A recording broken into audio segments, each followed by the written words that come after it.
5:30. We'll call the study session to order. We'll have a public comment period. Seeing none, we'll move on to a roundtable discussion amongst council members. Anybody have anything?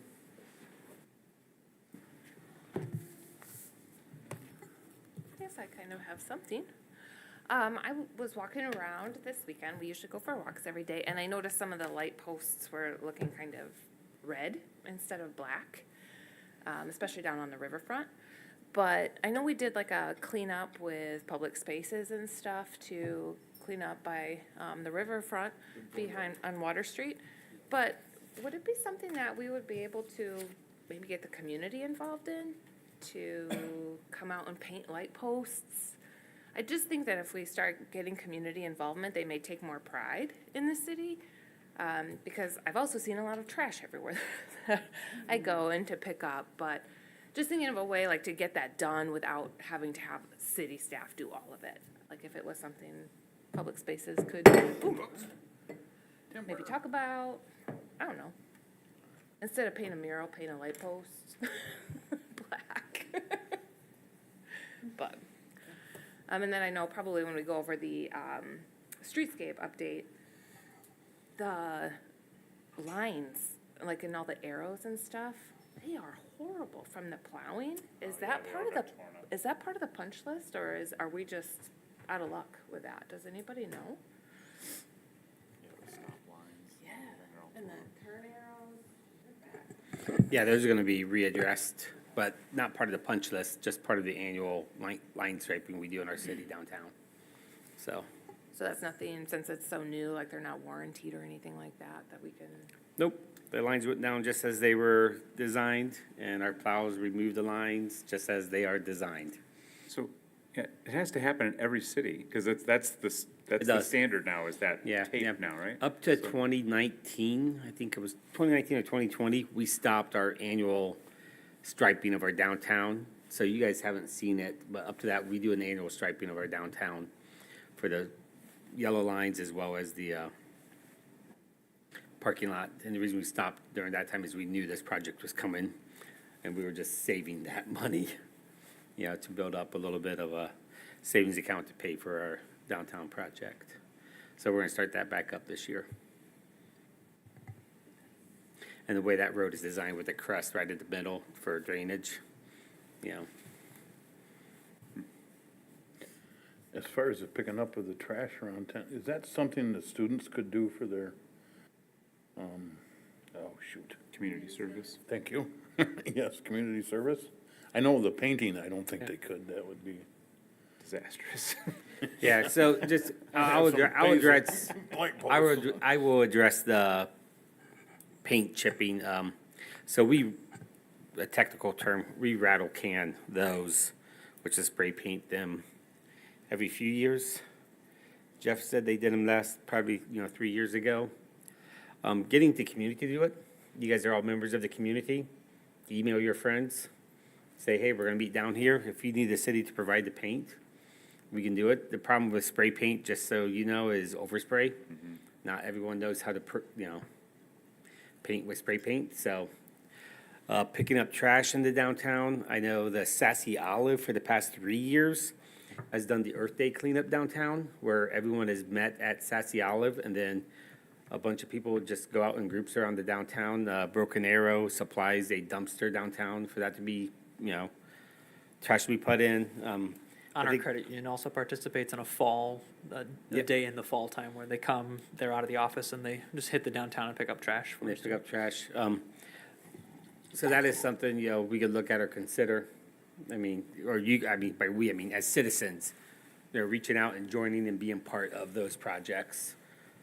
We did do the public spaces sponsored a cleanup along the boardwalk, which is mostly focused on the overgrowth and trimming back those. We had probably a dozen, city residents join us as part of that during that Friday cleanup. So. I mean, I'm happy to get some spray paint and go around and spray paint light posts, but I just thought it would be really a cool initiative. And I mean, if it's something that any other council members would wanna get going with me, I mean, I'm happy to make up a flyer or do something, I don't know. Yeah. So the city can provide the supplies easily. Do you have something, Peter? The streetscape tree location, there's a couple that I'm concerned about, like the one in front of the barber shop or right at the corner of the barber shop, where the barber shop was, because it's so close to the awning. Seems like it's not in a great place, and I don't know if we want to address that before the tree comes in the spring here, and if we decide we want to move it, I think now's a good time before it starts budding out. So when you say barber shop, you're gonna have to help me out. There's a few. McFarland's On was on Locust. Katie's building there in the corner. Okay, where the barber shop used to be. Used to be, yes, Okay. where the barber shop was. I was thinking of Hubbard Street McFarland's. Hair Company. I was thinking Class Act. I was thinking Carly's 402 or whatever it's That's called it. here, Hairworks 404 or whatever she calls It it. just seems really Yes. close to that awning. Like, we might have not considered it in the tree plan that there was an awning that hung out there, and I just don't want to see us 2 or 3 Yeah. years down the road having to cut the tree down rather than right now being able to just move it to a new location. Yeah, we will look at that. When we selected the trees are mostly columnar trees, which means they don't branch out. They shouldn't be hanging over the awnings. But we'll check out the species of that tree in that It location. also makes like an extra narrow part of the sidewalk there. It's kind of the narrowest part of that sidewalk is right in front of there because those buildings kick out a little bit more Okay, combined with the tree sitting right there. yep, we'll look into that one. Do you have anything? I do have a couple of things, please. The first one is, in City Hall, staff may have gotten, maybe Roger received some of this, that the Conservation Agency is gonna address some spongy moth. Is that the same as okay, they're having an open house meeting. And since we had talked about this at one time with our concern in the cemetery, there's gonna be a workshop March 21st at their Ebersol Center in Wayland. It's Allegan County Conservation District. And since they're working with the garden down here, it may be something that if anybody's interested in attending and voicing our concerns at the cemetery. Did you guys get a notice of that or anything? I Allegan received County? something in my Okay. mailbox, I Okay, believe. all right. So that was just to mention to you guys. And then the other thing is, I know this has been a thing with the Planning Commission, that, and I just got it today, so I'm not sure all the facts, but Joel may know about this as well, that the Allegan Foundation, Community Foundation is doing, getting together some Allegan County housing initiatives, and I don't have a whole lot of detail, but I guess you can visit the AlleganCountyFoundation.org for more information on it. And I know that the Planning Commission, and I guess we have too, voiced concern about our housing issues. So it may be something that we want to check on and read about and see if it's something that we should get involved in as a city and/or a council.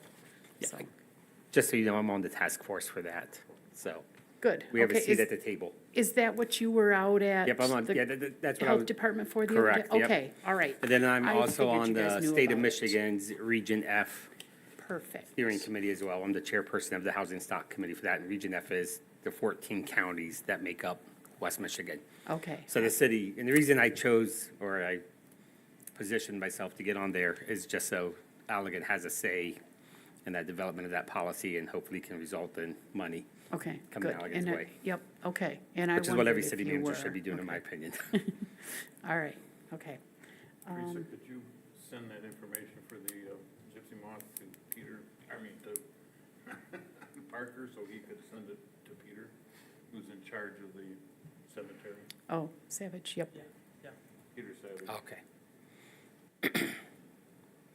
Yeah, and Doug and I have talked about this a little bit, about the spongy moths, as they're called now. Yeah, We're waiting for the county to tell us whether or not they are going to do some kind of program. Because the minimal research we've done is it does not do well to treat one small area if you're not gonna treat the whole, region, because they would still just overwhelm it. So that is a concern that we have at our level, and that's, again, just on our own initial responses that we've done. And I think that the spongy moth, I apologize, I think that information was shared with the, and Jim Story, who's the chairperson for the Allegan County. If you sign up for his newsletter, that's where I saw it. I saw it in his newsletter to me. I'll have to go back and look. Yep, I have it. I'll forward this on to Parker and Doug Codsman, who's in charge of the cemetery.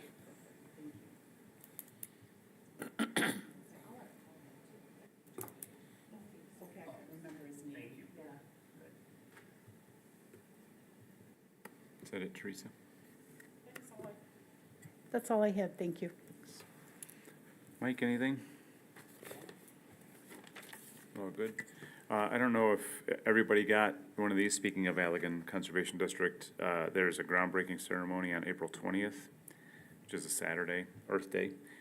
They have their location's up on Taft Road. I'm not sure where Taft is. It's it's right off of M40 there in M89 where they come together, that new building they're building right there.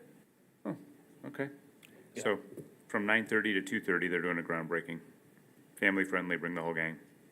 So if anybody wants to come support that, check it out.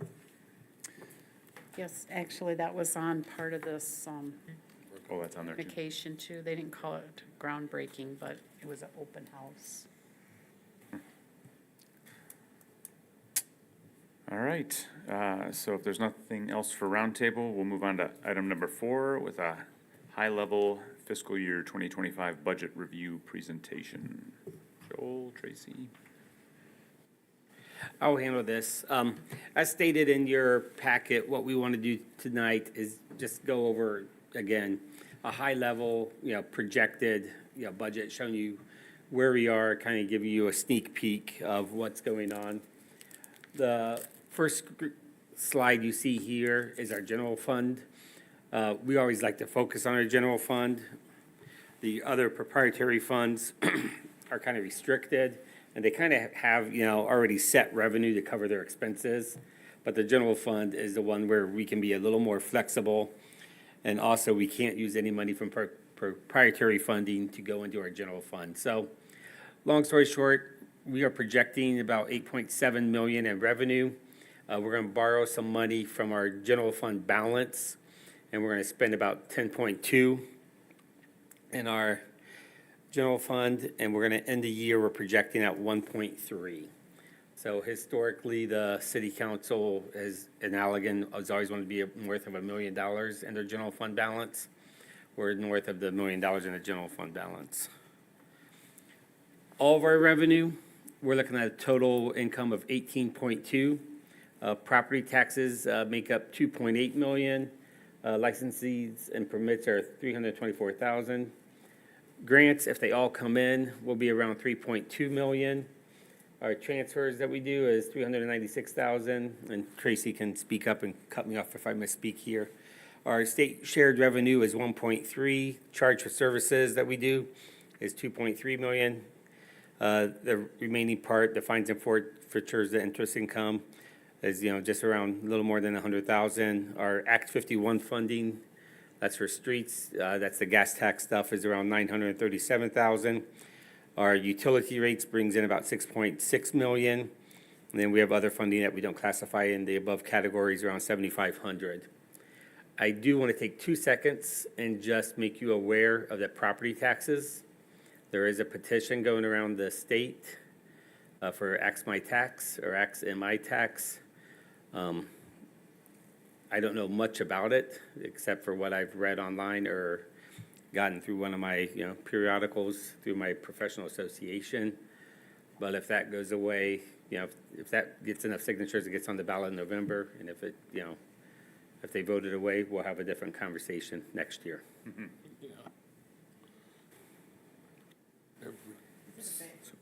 Every Excuse me, city in is- the United States will have that. Is it a bad thing or what's, So Ask My Tax is a citizen-led petition to get on the ballot in November to eliminate property taxes in the state of Michigan. Oh, my word. Yeah.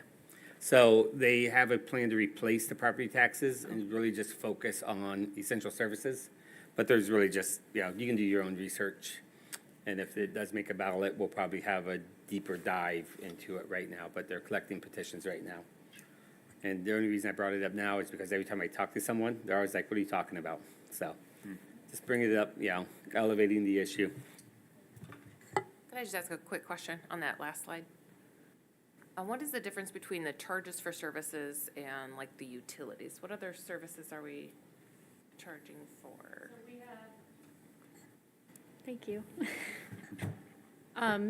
Basically, everything from the region is like a charge for services. It's pretty much everything that we charge money for that's not water and wastewater. So So like, parks, gazebo, lease, is yep, that the airport, yep. Understood, thank you. Is the revenue from the marijuana in there or not? I didn't see that. What's that under? So Yeah. Tracy? Go ahead. That part, I believe I have that part under the licenses and permits, but let me just double check that.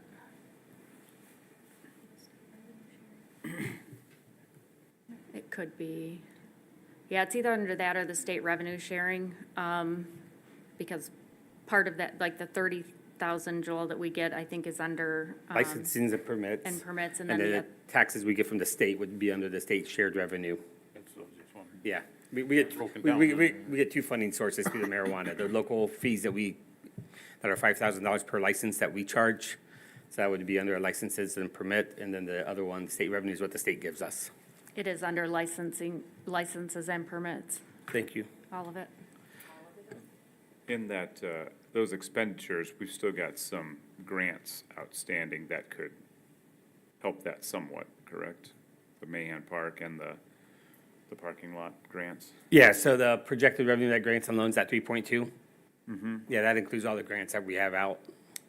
So that includes That even ones includes that what we haven't gotten? yeah, that includes what we've applied for. Okay. What we're projected. Again, keyword is projected.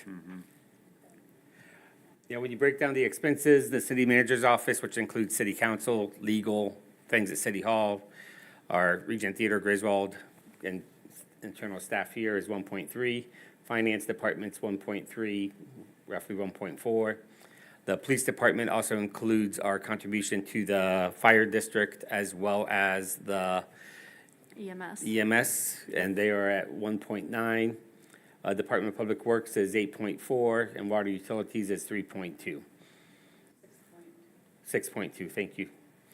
And then that's 19, just about 19.5 for our total expenses. And then when you look down at the breakdown of the costs, we are projecting just under 5 million would be personnel, 8.3 would be operating, so that keeps the city moving.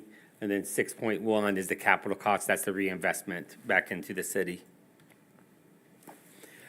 I want to take a second here and talk about employees and where I am landing with recommended COLAs, cost of living adjustments. I'm recommending a 4% cost of living adjustment in the budget. It also includes a one-time $1,000 appreciation check is what I'm calling it. When you look at the consumer price index since December 20, and then December 21, December 22, and December 23, the consumer price index has gone up a total of 19.2%. Unfortunately, our cost of living adjustments at the City Hall have not been able to match that increase, and we are at 12%. That's why I'm recommending that we do that one-time $1,000 appreciation check. It still doesn't close the gap, but it's something in my opinion. Also, there is a request from department heads that they receive an additional 40 hours of PTO above and beyond what our current PTO accruing schedule is. The thinking behind that is department heads are salaried. They do not receive overtime or comp time. Comp time is 1.5 times when you work overtime, you don't want to be paid out. So there's a belief and a theory behind that they should be rewarded something additional. So an additional 40 hours is also being recommended that they have to use each year. It doesn't roll over, they can't accumulate it. They either use it or lose it, in that year. Capital improvements, and this is kind of where the rubber hits the road. The good thing is, we want to end each year at the general fund budget balance of north of $1 million. We're at 1.3. So technology upgrades, we're setting aside $15,000. This is spread over a few departments. What this does is it pays for, when computers break, we need to buy a new laptop and so forth. Basement improvements, we'll talk about that later on, but we're setting aside $75,000 for those improvements. That's a conservative number. That's on the high side. Improvements to the dam, we are recommending, or we've applied for a $2.8 million grant through Eagle. It's their dam safety program. It's a 10% match, so we are setting aside $280,000 for that.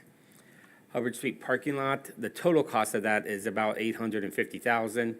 The city has a $250,000 grant from the state of Michigan or from the federal government, so that would have our share at $600,000 to pull that project off this fiscal year.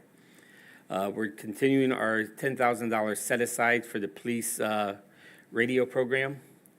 I am not including the police flock camera system. That is initial cost of $14,000 and then ongoing cost of $12,000 per year. And it just seems that I don't believe it's something that we need to invest in the city of Allegan unless it's part of a larger consortium with Allegan County or the state police. The cemetery columns, every year, we just keep rolling over money in for the cemetery columns. So we have money there. It's really finding, a contractor that can do it for reasonable costs. Burial equipment, this is the lowering device and the tent. We need to upgrade that. We don't want to have any incident where something breaks during the service out there. Airport work, we are constructing T-hangers out there. The city's cost is $35,000. We're going to rehab the taxi lane as part of that project. The city cost for that is $8,904. And then we're going to start designing to replace the very, very old hangar doors on those red buildings out there. And that design, the city's cost is $900 to do that work. Rossman Park, we still have that in there. That number is going to have to be, I'm going to use the word massaged, but in reality, it's going to have to be completely rethought. Initial response from the DNR is that we can't reduce the scope the way we want. We do have to make it ADA accessible, including the ADA parking spaces. So staff just got that information this afternoon. The DNR is going to send it further up the flagpole to see if it can be overridden by someone. We won't know that information until next week, they said, when they can schedule a meeting. But we're going to have to come back and have a serious conversation about Rossman Park. We're also talking to Patronicity about whether or not we can do 2 fundraising campaigns at one time. Mahan Park, I'm sorry, remind me, I know we talked about this, I'm drawing a blank. What happened with Rossman Park? Our funding fell through? no, the funding didn't fall through. Our estimate went Our through the estimate roof. went up, that's right, okay. And staff has had the conversation with our engineer. This is the 3rd time, the bridge, the downtown, and now Rossman. They've been good on the other projects, but Right. this is the 3rd time, so Thank you. that's what happened with that one. Mahan Park, we secured a $160,000 grant from the MEDC for those improvements. There is a collection of residents that want to do some fundraising to replace the gazebo with a band shell as part of this project. So we're working with Patronicity on that as well. This will be our first foray with Patronicity to do some community fundraising. The cool thing about Patronicity is if the state of Michigan, MEDC, approves it, then it becomes a 1-to-1 match. So every community dollar you raise, the state gives an additional dollar. They match it. Up to 50,000, is that Up to right? 50,000. And then we also are encouraged by Consumers Energy Foundation to apply for a $100,000 grant for Mahan Park. Doesn't mean we have it, but we were encouraged by them to apply for it, so we will see where that project goes, or where that additional funding comes in. So our city share could be reduced from what you see up there. Boardwalk board replacement, we put this in there every single year, $5,000 to replace, dry rotted boards along the boardwalk. Ely Street's gonna be resurfaced this year. The total project's just under $800,000. The city's share will be $407,000 and some change. We're setting aside $45,000 for road and sidewalk maintenance. The M89 Hubbard roundabout project, which is gonna start here in a month and a half, roughly, the end of March. Our cost for that is $622,000, which is less than what we were projecting a year ago, which is good for the city. DDA parking lot signs, these are gonna be signs that identify the parking lots downtown. We're using money from the DDA budget. It won't be $50,000 we're hoping total, but that's what we're setting aside in the budget. We're out getting estimates right now from a sign company. We gotta replace, 2 chainsaws, and we gotta refurbish a dump truck through the motor vehicle pool. For our water utilities, we need to put in a septic grinder out at the Water Resource Recovery Facility. We're setting aside $291,000 for our asset management plan. For the water plant, we're setting aside $175,000 for our asset management plan. For our sewer, those words are backwards, I apologize. For the sewer collection pipes, it's $15,000. For the water distribution, it's $20,000. And then for the, we don't want to distribute sewer. I apologize for that. And then for our non-pipe assets, $110,000 for the sewer and $100,000 for the water. And then I put at the bottom, very bold. We do not have funding for the Trestle Trail Bridge. We are prioritizing Hubbard Street parking lot over the Water Street parking lot based on the number of businesses that benefit from it, the number of residents or customers that utilize that parking lot. And then we are also not able to establish an annual street maintenance plan where we need $500,000 to $750,000 a year to bring our roads up to like around 70%, 75% good, if my memory serves me right from the Pacer report. Again, this is projected, and this is a sneak peek for council to, get an idea of where we're at. I will email this 4 or 5 slides to council, including Councilmember Redding, since he wasn't here. He's not able to be here this evening since he's on vacation. These numbers can change between now and when we present to you in April.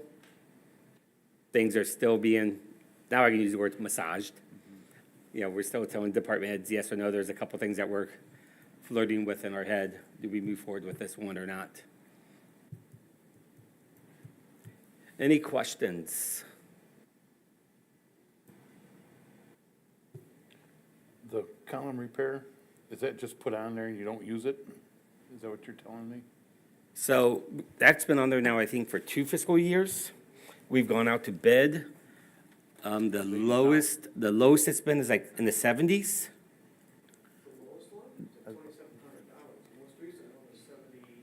Yeah. So the 2,700 one, we verified that individual did not know what they were talking about, and we could not utilize that person. I have a question on that. The Blessed Sacrament, do they take care of that, or is that something the city takes care of? Because their columns are in bad shape too. Yeah, so Blessed Sacrament owns the cemetery, but we get the pleasure of maintaining it for them. Okay, so that's part of the city. that- Yeah, so the 50,000 we have is to address the columns that are falling apart on Arbor Street. Thank you.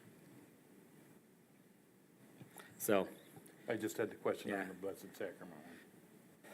yeah. Any more questions on this, on the budget? All right, moving on to item number 5, discussion regarding a 4-day work week for City Hall. So we put this on the study session for council to have a discussion about what a pilot program would look like to have a 4-day City Hall operations here at 231 Trowbridge. So City Hall would be open to the public 7 a.m. to 4:30 p.m. And by City Hall, I mean our operations. Everyone calls the building City Hall, but we're talking about just our operations, the front window. This would be 38 hours per week, so it's 2 hours less than currently what we are open to the public. City Hall staff has discussed this odd night for a lot. They've discussed this a lot. They really, really appreciate what happened last year when council said, yeah, Joe, if you want to be flexible with your staff and let them work 4 days a week and do some shifting, they really appreciate that. We do have some hurdles with that schedule design. As I mentioned in my staff report, the benefits of going to a 4-day, being open 4 days a week would be all City Hall staff would be working on the same days, except when they're on vacation or out ill. We have consistent staff availability for the public. We have early operating hours that will allow the public to come in before they go to work. Staff morale and employee retention is improved greatly by this. It will follow a similar model to other cities. As I have up there, you got the city of Wyoming, they have a population of 76,000. City of Cedar Springs, less than us by 1,500. They have a population of 3,600. So, I mean, big cities do this and small cities do this. The current schedule, which was in the report for council, the issues that we run into, probably the biggest issue is when an employee A is off on Friday and then they're off on that following Monday. If someone comes in to see them Friday morning, they're not available to return that phone call, meet with that resident until the following Tuesday.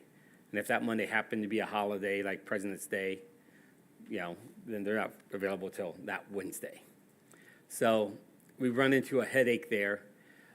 We have seen a lot more people utilize contactless services with the city. So in 2019, we were averaging 252 cash payments at the front desk per month. 2023, we're down to 150 on average. Online payments, we had 4,000, annually in 2019. In 2023, we're at 9,400 and some change. So less and less people are coming into the front window to do service, to do business. Fridays are typically our slow days here. One of the concerns I had as staff was bringing this up to me in staff meetings and, encouraging me to, elevate this issue again is, well, what if there's a water bill due on Fridays? They go, that's treated like a Saturday then. When we come in on Monday, everything's post-dated. If it comes in on the weekend, it's covered. So that alleviated that one concern I had of mine, or, tax bill, if a tax bill ever shows, drops on a Friday. So we're not too concerned about that. I'm using the phrase a pilot project. I think it's always best to do things incrementally and, see how does it really happen, But, this really is, and then they follow up and go, well, Joel, can't you just make this happen? And I'm like, well, no, this would be a council decision. I do have some authority, but I don't have that authority to, outright change operating hours of City Hall. So we wanted to bring this again. Some of them wanted to show up tonight to talk to you about it. And I said, well, between me, Parker, Michaela, and Tracy, there's enough staff here, and I think council needs to have, the other City Hall staff sitting here in the front row looking at you as you discuss this. So I hit the brake on that one. Questions? One question I had was there a reason that you didn't just make those hours 7 to 5, so there was a 40-hour week? So 7 to 5, our front desk staff has to count down their drawer after the night.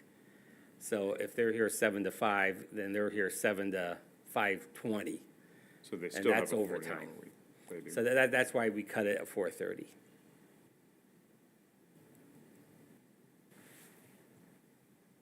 Is this gonna save the city any money? What's the idea behind going to the 4 days? Well, as it says on the benefits up there, one of the main ideas is employee morale and retention. The early operating hours allow, customers that have to do business with the city before work to come in. Not everyone can just show up at 11 o'clock to pay a bill. Some people have jobs where they can't leave. The next thing it does for there is creates the consistent staff availability. When we have reached out to other cities that have done this, they do talk about reduced energy costs on Fridays. You get to set the schedule so you're not, cranking out the AC in the hot summer or cranking out the furnace in the cold winters.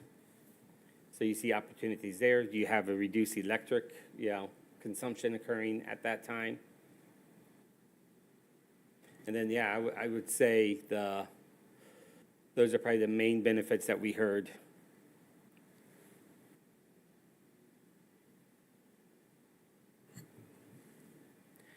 I had a question about our other departments and how this might be perceived by them, that there's such a limited amount of staff that have this a work week, where DPW, water staff, a lot of times they're coming in on weekends if need be. So has that been addressed with other So, department heads? so our police department that we have here, they're 24/7 coverage. Our water utilities department here, they're 7 days a week operation. They have someone that has to come in 7 days a week, so they already have this flexible kind of schedule, and they're on a lot of 410s as part of their process already. The only one that it wouldn't affect would probably be our DPW, and I've had conversations with our Department of Public Works on, if they want to be flexible on this stuff, if this goes through, we can have that conversation with them, because they're not open to the public. They're open to salespeople, but the public really doesn't show up and knock on doors too often like they would here. This is a forward-facing one here at City Hall. I would also add, Joel, too, that from the employees that I've talked to in other departments, they get frustrated, like if Danielle's not here on the Monday, where I think the consistency would be easier, where it's like, nobody's there on Fridays. And that's the frustration that I've been having the most is coverage, and then, not all of us being here at the same time. It's really convenient when we're all here at the same time. We all have that same day off, and then it's less confusing for who's here what day. All of my employees are really, I feel like I can see a difference in their, home and life and work balance thing there, so. But I think the other departments are understanding of that and would rather have us all be there on the same days.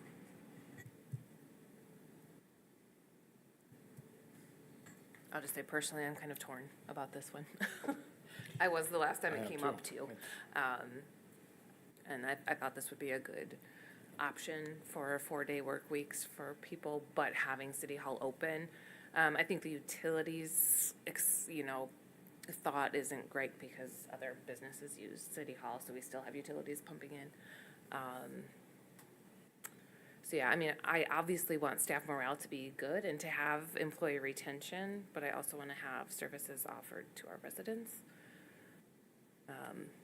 So, like I said, this is a hard one for me. Go ahead, Teresa. And that's what I was gonna say. We are basically a service office to our residents, and I think we should be available at least 5 days a week. I'm kind of like Delora, I'm torn because I know morale is different, but I just think we are a service office where people should be available to come in and ask a question, or if they're lost in town or they have an emergency in town, they're gonna find City Hall first, some people are gonna dial 911, but I don't,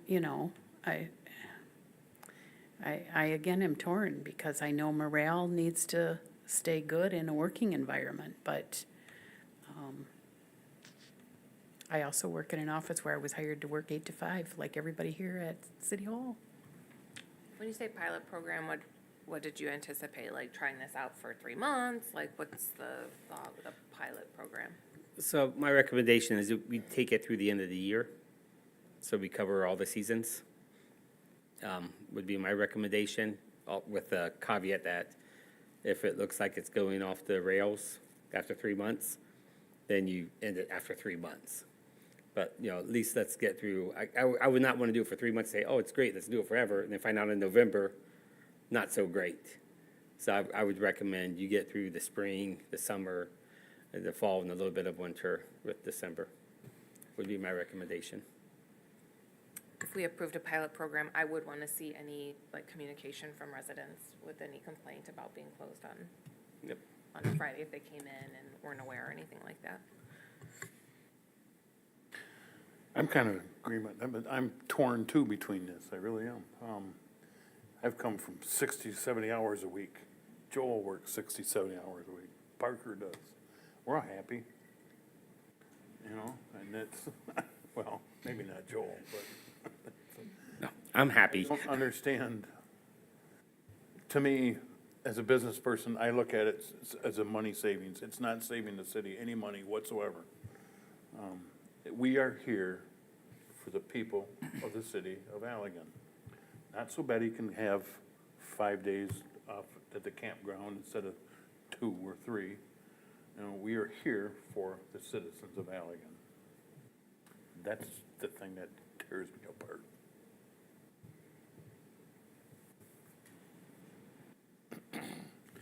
I know when this came up before, I said the 410s I was fine with because we would maintain city services availability, and I'm still fine with that. The study that was referenced here, I don't see if it was 4 days where the whole company did 4 days, or was it just 410s and they were rotating Fridays, because that's quite common in the industry that I service, that Fridays, half the company's not there because they're doing the 410s and they're flipping who gets Friday, who gets, they flip it back and forth. And I didn't really find it, in that study that I was just looking through to see what was it actually in reference to. So I'm fine with currently the 410s if we need to try to work something else out better on that, but I still want maintained city services availability. Mike, anything from you?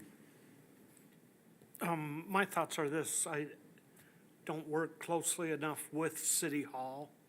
I would defer to what Joel believes is best for morale in the employees and cost savings, so. I would, just going back to what Bill was saying with, is this a cost savings or not a cost savings?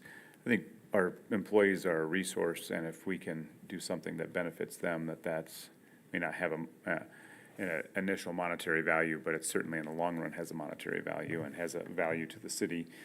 I guess I don't see, I think our residents would adjust to knowing that City Hall is not available on Fridays. You can make payments through the drop box if you need to make a payment. So I know that there's pros and cons to everything, but I would be in favor of giving this a shot and letting them prove us right or wrong. Now, the other one that I would have concern with is the differential treatment between the office staff of City Hall and our staff at the DPW and Waterworks, because they can't have Fridays off because they gotta be around to plow, they gotta be around to do their jobs. Is that gonna cause any any problems between those two groups, the three groups? My bigger concern is between Parker Johnson, Ryan Bursa, and the other City Hall staff. Because their jobs, as I mentioned in the report, are, Friday, Monday, heavy. And so they won't be able to just take every Friday off in the summertime. In regards to the other departments, as I mentioned with water utilities, they have to operate 7 days a week. So they have their own schedule. It's a different animal. DPW, we've had the conversations, with the Department of Public Works. When we talked about the 410s, we talked about last year, we said, Doug, half the group can do Monday through Thursday and half the group can do Tuesday through Friday. And I think they voted it down. Everybody wanted Monday through Thursday. Yeah, it's weird how that works. And so are we gonna have some, bumping of heads? Yeah. They are also represented by a union. The City Hall staff have never decided to unionize. they've decided, to, be their own negotiators with the city manager and city council, really, through our budget process. But, every department has its own little quirks or, variables that they have to deal with. And then we just have to, address those as they come up. And I would also add to that too, that, the police are hired with that understanding that they have to work days and nights and 12-hour shifts. The same thing with the DPW. They know that part of their job is to come in when the snow hits or there's a flood or something like that. When I've hired all the people that I've hired, I'm like, it's gonna be very hard for you to get me to approve overtime because it's not necessary. And, our departments are different, just, they're hired for different jobs. And like I said too, when they come in, I think it would be easier to have the consistency than, you're always gonna have people who are gonna complain about some things, but, I feel like for Joel and I administratively and for efficiencies, it makes so much more sense for us all to be here. In addition, have we taken in names, address, and tally marks of everybody who's walked in? But in the past couple of weeks, when we asked Danielle and Tammy, it's 5 to 10 people with phone calls or walk-ins. So they're here all day, to wait on 5 to 10 people. I get that's a service, but a lot of them are just looking for Rocky and, have questions that most people could wait till Monday to get answered. But I obviously would really appreciate you guys at least, considering it for the test period. Just for us, for coverage-wise, it's just been a pain. Few other questions. How are we gonna handle phone coverage on Fridays if somebody calls and there's a water line burst? Who are they gonna call and how are they gonna get through to somebody? I think with the water line burst, they call the emergency lines anyways, and then they either go, I know But that I'm just just talking changed. like in general, like a tree down, water line, something that needs to get taken care of. Are we gonna have a phone system that can route them? How are we gonna handle that? So we can look at setting up a different voicemail system. To me, that's no different than on a Saturday. Yeah, Trees fall down on Saturday, water mains break on Sundays. But, I don't know how we currently do that on Saturday and Sunday, but we can look at creating a separate voicemail system at that time to say, call 911.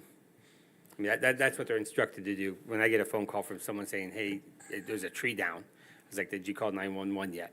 Because the first group to go out is the fire department. It's not the city DPW. Because the fire department has to make sure there's no electrical wires, live wires that came down with that tree. And I don't want my DPW workers being the ones to test out live wires. So, that's the process we do right now, is you call the emergency number for that kind of stuff. But people do call City Hall. I just wanna make sure if we do something like this and not have staff on Friday, Saturday, or any holiday, that we have a very good automated system to help direct them to the right location, whether it's the 911 or that it gets it over to somebody's voicemail box for it's a non-emergency, the tree's down, it's not an emergency, no power lines or whatever. I just want to make sure that they still have an ability as the public to call and get at least something that they can leave a message and say, we'll get back to you first thing on Monday. Now, there was mentioned the police were hired with the understanding that their work week was what their work week would be, but all city staff originally was hired under the work week was going to be Monday through Friday. So this is a change to that. I'm open to it, but I was open to the 4/10s. I'm still also a little confused, with Parker and them, because if rolling on the rivers on Friday, how does this change anything for that concern? It doesn't change anything for Parker or Ryan.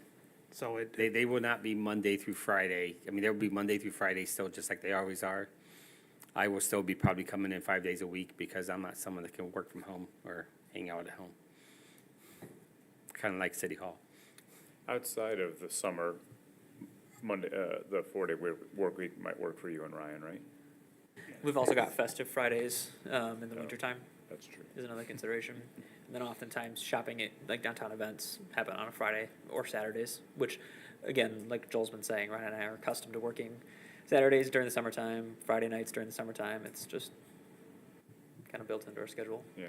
I guess for you and Ryan Parker, you guys could flex time a little bit easier. I mean, you wouldn't be required to be here all day on a Friday. You could just Right. come in for the Yep. events. And it's a good, yeah, we're not now. When we were late on a Friday, we're not coming in until after lunch, so. I mean, I would be all right testing this out. I think a 10-month pilot project is kind of long. But, 3 months, see how it goes, if there's a lot of complaints. So really, we're looking at the 6 ladies in the office. Right? Danielle, Tracy, Carol, Christina, Michaela, yeah.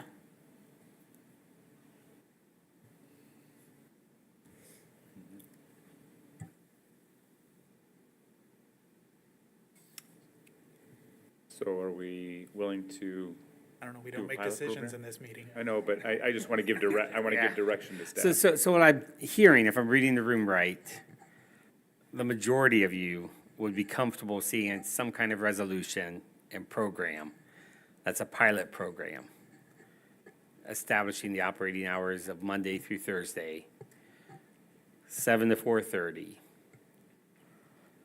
And we'd have to do good notification to the citizenship. Yeah. because This is not starting our this bills week. have- This is something that's we're gonna pick a start date down the road. Okay, that's.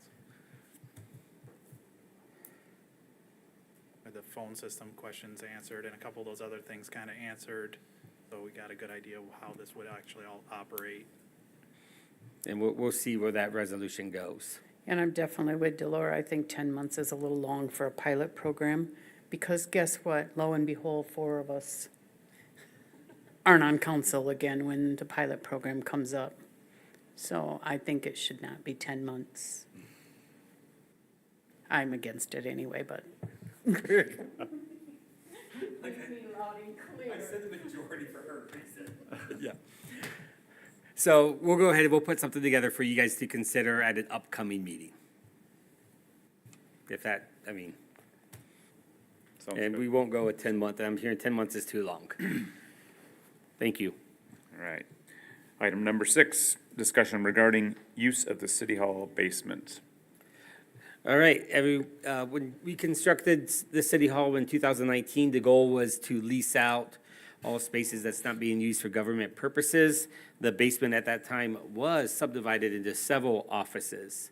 However, we have not been successful in getting people to rent the lower level here at City Hall.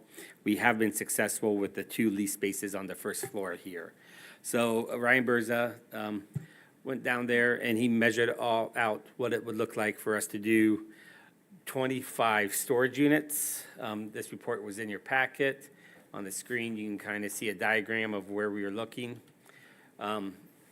We received a quote from a fencing company that could do up to 20 units for around $39,000. Our recommendation is if council would like us to go further with this, that we go out for bid for this project, for this construction. We believe compared to another storage unit here in town, we could rent this area for about 75 cents a square foot. That stuff is still up for discussion with council if you want to have that discussion. And it would generate approximately, if it's fully leased out, $30,000 a year in revenue for the city. Who do you have the basement space listed with? So the basement space would be listed by the city of Allegan, just like we rent out T-hanger spaces out at the airport, and just like we rent out these 2 office spaces on the first floor here. The city is very capable of, leasing and collecting rent on spaces. Well, my concern is you haven't really put it out on the MLS market. Someone, if they're looking for a small shop, Oh, so currently, yeah, it was on the MLS market for, I think, 9 months, and we had no takers. Nobody even came to look at it. We were able to get the top 2 right away. commercial space is a slow filler. And it's gonna continue to be a very slow process now with the return to office kind of backfiring for a lot of private companies. Right. So, however, storage units is not as slow. That's why it's one of the fastest growing commercial arenas there is. People are building storage units There are quite a left and few right, around the area and more are going up. that you can get into right away, so I'm not a fan of storage units on a basement level. Okay. Any other questions? How about insurance, Joel? Would we have to have additional, like, So we will check with our insurance insurance carrier or something here, would- but all tenants of our spaces have to have a liability and, they carry their own insurance, where they list the city as additional insured. We have the same thing here. okay, okay. Yeah, I still think our 75 cents a square foot is low, because that 10 by 10 is $75 a month. I was trying to look real quick, but it's giving me issues. But I have a 10 by 10 storage unit out at the Allegan U store, and I think I pay 63 or something a month. Right now, in the top right-hand corner, a non-climate controlled is $68 a month for a 10 by 10. Yeah, so I mean, this is a much nicer space than what I mean, my space is fine for what I'm using it for, but it's not climate controlled, it's not that Do you have nice those to two come in. and out. reversed on Allegan used store? I don't believe so. One says 47 cents per square foot, Yeah, and it says climate controlled. Typically, when it goes larger spaces, the per square foot lease rate goes down more. It says climate controlled. Yeah, no, but for a climate controlled 16 by 36, it's 47 cents a square foot Oh, it's for that size. for that size, yeah, I'm sorry. no problem, I was thinking it was yeah. for every single thing. My brain wasn't functioning properly. I think this is a good option, especially for all the residents downtown, to have a storage unit in this close of proximity. You can put their bike in it, or, whatever. So, I think it's a good use of the space personally. I could see lawyers and other people that have paper retention issues, because it's climate controlled and fire protected, that they have a place to store that's not sending it all the way off to Iron Mountain. And that's what I've always kind of pictured. You got the residential's down here, but you also have a lot of the commercials, and they got a lot of paper, and some of them have to store it for 7 to 10 years. And also, some places have to have off-site storage anyway for emergencies, so I could see some businesses using it as well, Peter. I'm for this, because if we're not, the commercial spaces right now is dead, like commercial real estate and office space, so, and that really doesn't work well down there for retail space. It's like, you're not gonna do retail, you could probably do offices, you could do some other things, but the office space right now is, just empty. So I could see it as a much better option than just letting it sit empty, because I've always advocated the city hall has to make some money on the investment we put into this building to help offset that investment that we've done. I agree, I think this is a good plan B. Do too. Okay, we will go out for RFPs for a design build is what we will do, because we measured it with a tape measure and a chalk string, and we're gonna let the experts actually design it as they see fit for us. Thank you.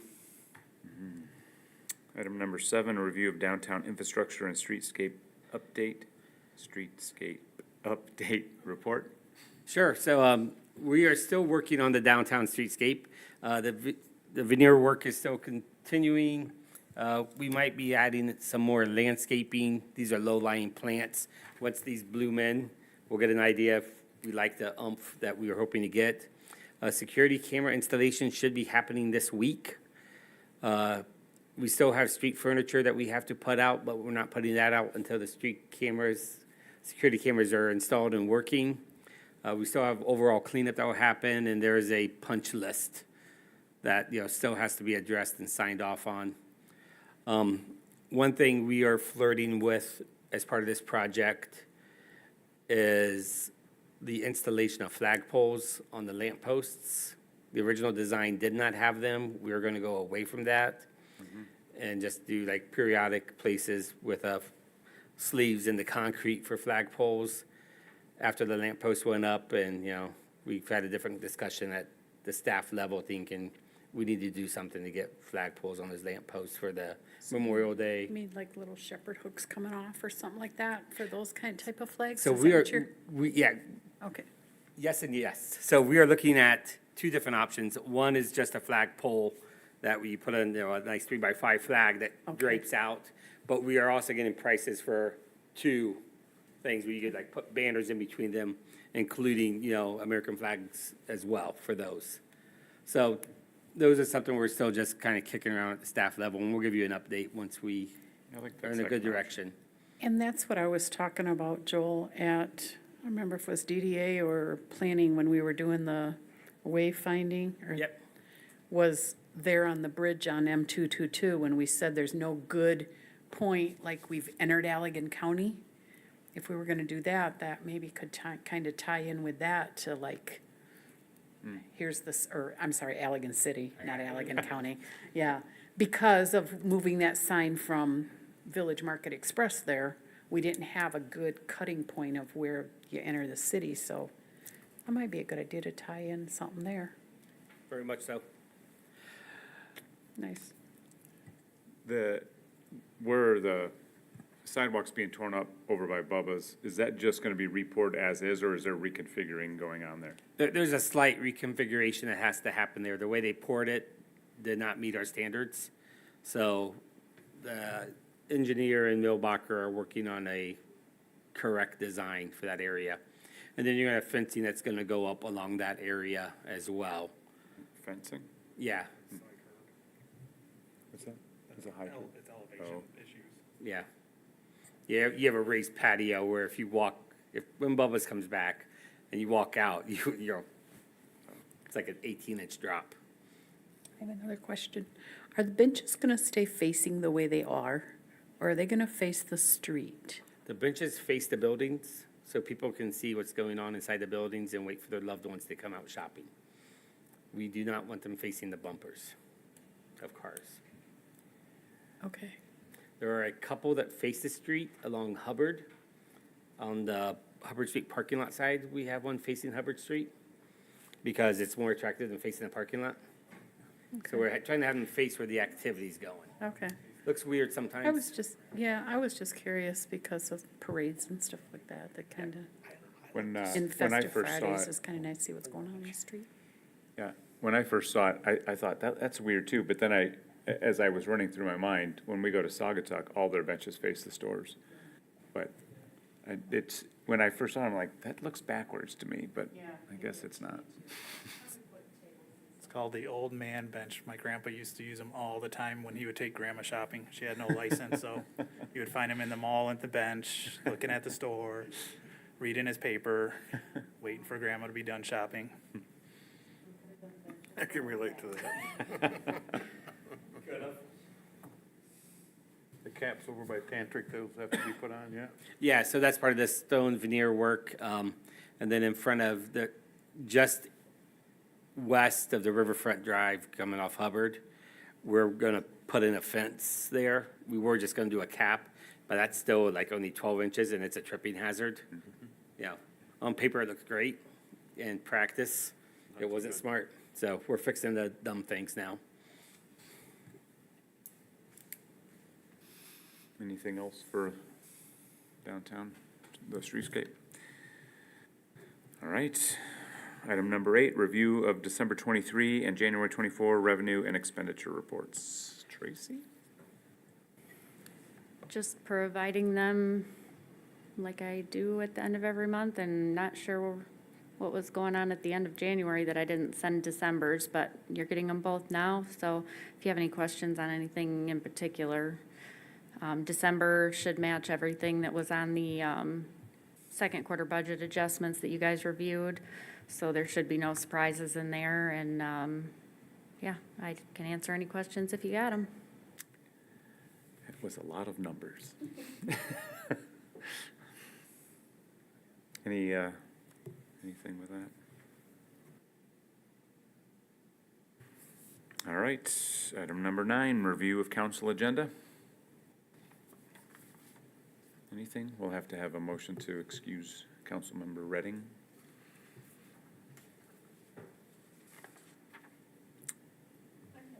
Something left, but if you want to finish the agenda. No, that's the last thing, if nobody's got anything for the agenda. I just have a question. Were we not going to have another meeting to schedule or for strategic planning?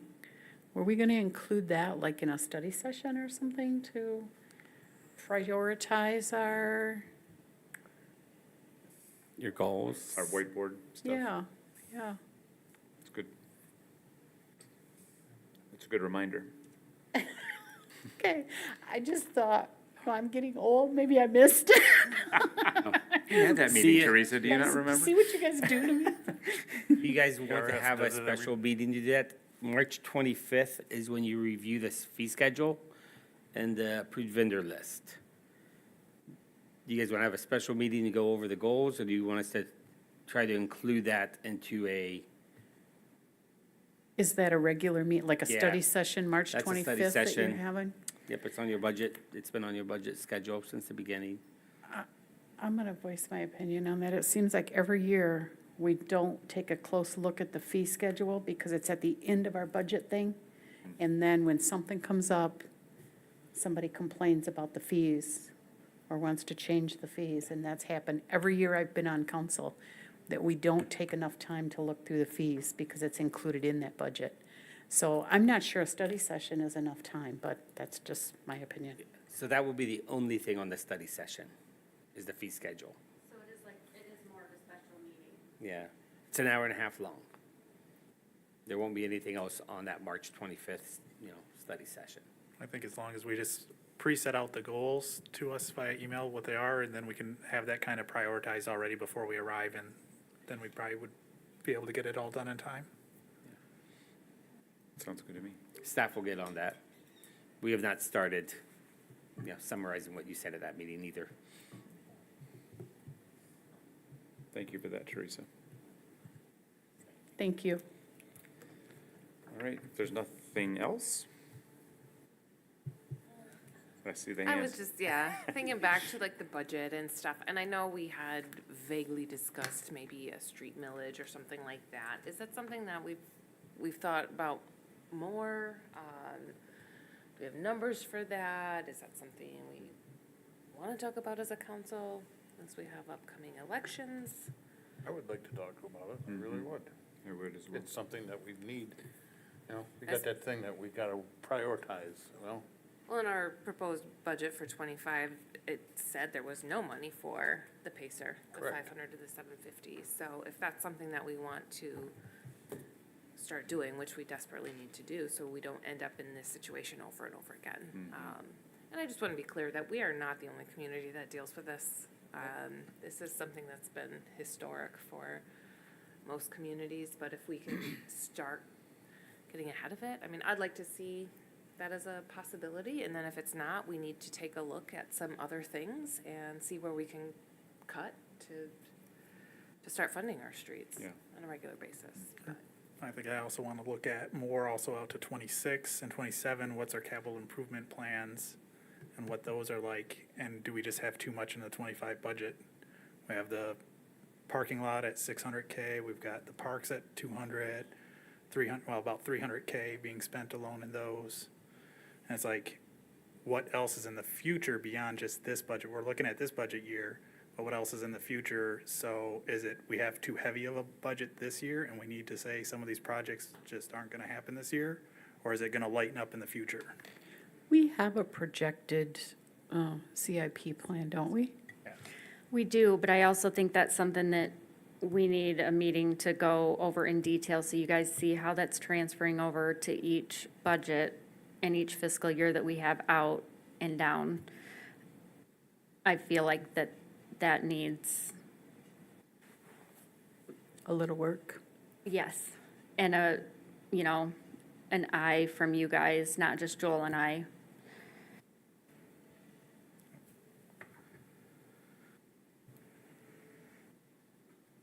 Yeah, because if I'm gonna justify like a millage or something else, it'd be, hey, we've looked at all of it and we've looked out past this year and it's not getting any better in the future. This is why, you know, X, Y, or Z. So March 25th is when we're going to go over the fee schedule and approve vendors. April 1st, that following Monday, is an open night for council since the Historic District Commission doesn't meet anymore. And then April 10th, Airport. what, you're, Have airport at 5:30. I apologize.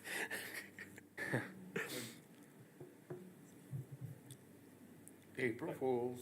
Yeah, Well, it'd work. Most of the meetings aren't that long for airport, but it's at 5:30, just depends on when you want to have the meeting or if you're gonna plan any special. and the reason I was going with April 1st is because April 10th, that following Wednesday, is when you start your budget review sessions with the departments. Yep. So if we want to, it might do well to have that capital improvement discussion and the street millage discussion on April 1st, before you dive into that big one. That's Easter Monday, that's not a holiday for the city? No. Okay, yeah, it's a religious holiday, it's not Yeah. it's not a national holiday. What was that, Doug? Yeah. A lot of schools have off. My kids have off. Doesn't affect me. Is anyone going to be gone April 1st? Currently, no. For me. All right. Yeah. Yeah, Tracy and I will be available. Only one we'd have to reach out is to Roger just to see what his schedule is for April Dave. 1st. Dave, sorry. That's all right. Roger's making eye contact with you. He's like, right here, just ask. But So, I mean, just from a timing perspective, because I would agree, you need to look at the fee schedule and not just gloss over it. You need to dive in then into that capital improvement years coming down. Because unfortunately, one of the things I do poorly is I'm always looking for the next greatest thing, and it drives Tracy nuts. Because it's middle of September, I'm like, we're gonna do this project now. And Tracy's like, it's not in here. I'm like, no, but we need to elevate this. You know, so grants come, they get announced real quick, like the housing stuff. There's 13 million for new housing in West Michigan in our county, and it can't go to entitlement communities. So it can't go to the big cities or the big counties. It's only gonna go to the aggressive small towns. So that's nowhere near what we've discussed on here, but I'm figuring out how can we incorporate that when they announce that grant application at the end of March. And be really aggressive going for new housing development funding for our city. So it would be good for us on April 1st if we can make it to have that. Yeah. And we could do a nice 6 o'clock start time. The airport's usually done by 5:55. I can push it along a little quicker, but it just depends on how long we shoot the gap. But as Yep. long as I have another meeting, I can hop. Yep. And then that gives you guys time to go have dinner before the meeting and then come here filled and ready to go. Does that work with everybody? I'll put it down. April 1st, Yep, I got it. 10 on- o'clock at night? Got it on mine. What time? 6 PM. Bring my pillow and blanket. So I can get my nap in, good. And for that, we will talk about it, the special millage ideas. And our 10-year CIP.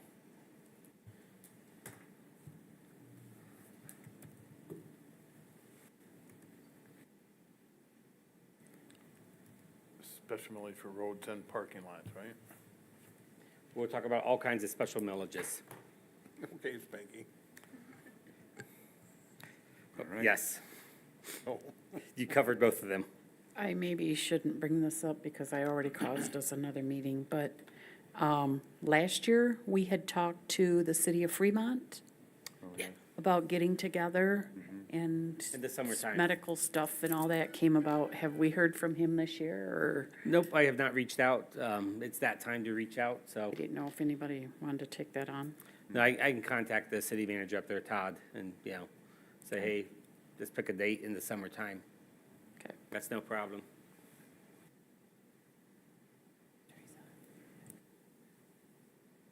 All right. Anything else? All right, so we'll adjourn the meeting at 6:44, and we'll be back at 7 o'clock for our regular meeting. Okay,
We'll call this meeting to order.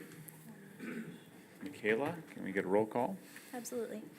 Councilmember Redding, Councilmember Zeter, Seated. Councilmember Morgan, Present. Councilmember Andrus, Here. Councilmember Galloway, Here.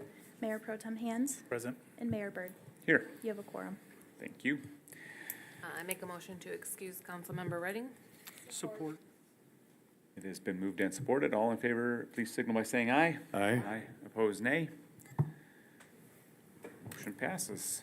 If you all stand and say the Pledge of Allegiance. Pledge allegiance To the flag of the United States of America and to the republic for which it stands, one nation, under God, indivisible, with liberty and justice for all.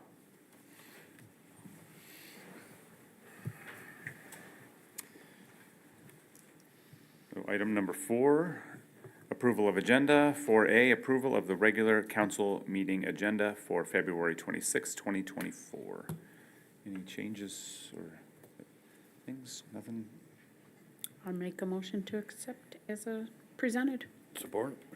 It's been moved and supported. All in favor, please signal by saying aye. Aye. Opposed, nay. Motion passes. Item 5A, approval of the study session meeting minutes from February 12th, 2024 council meeting.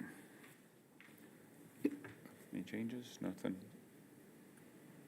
So can I get a motion? I'll make a motion to approve the study session meeting minutes as presented. Support. It has been moved and supported. All in favor, please signal by saying aye. Aye.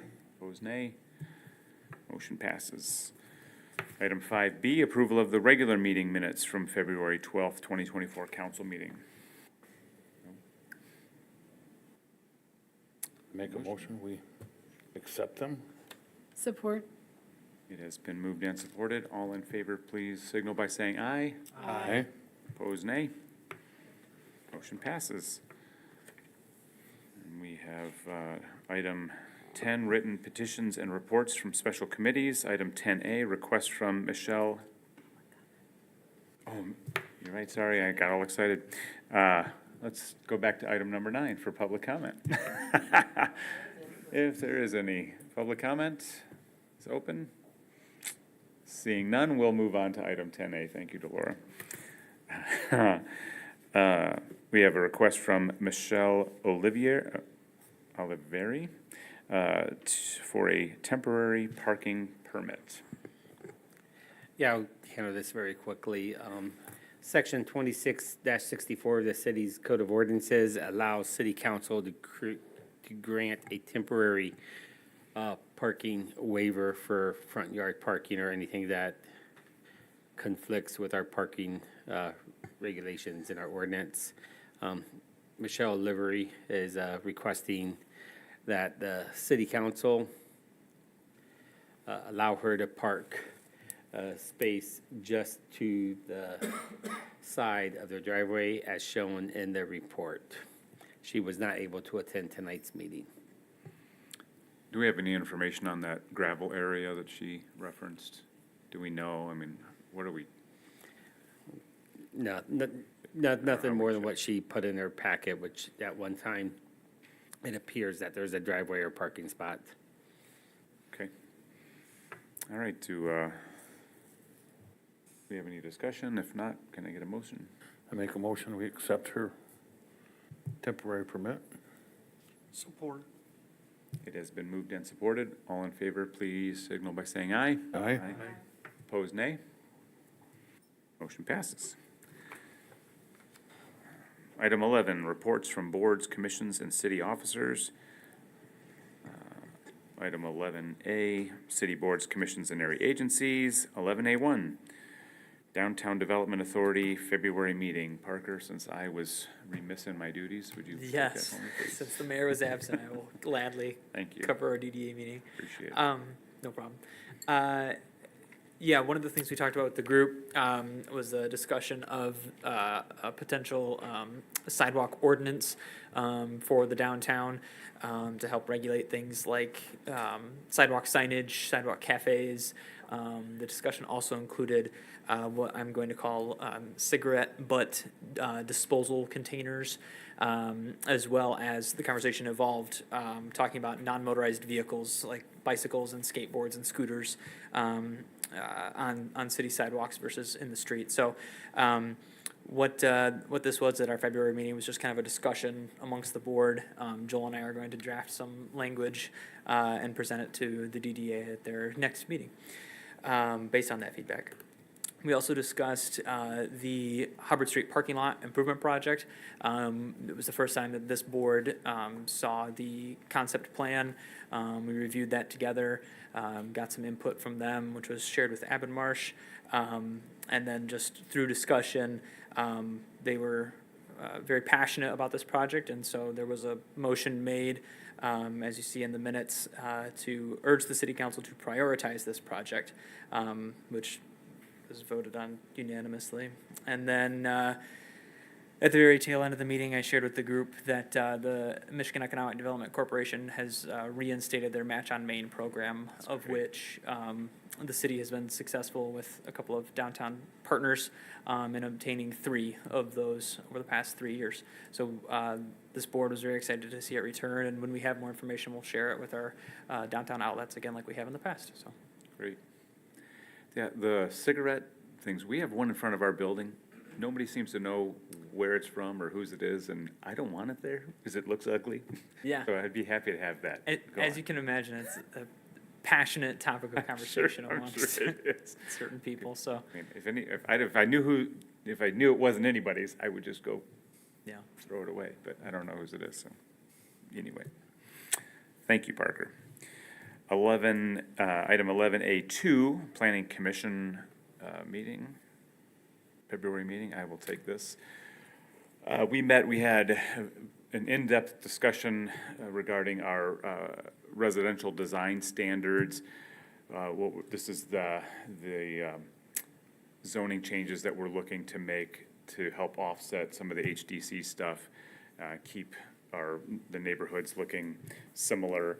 And really, we had a lot of discussion about how to not let it become that vague and arbitrary those issues where it's more concrete, where we can make decisions based on actual measurable standards.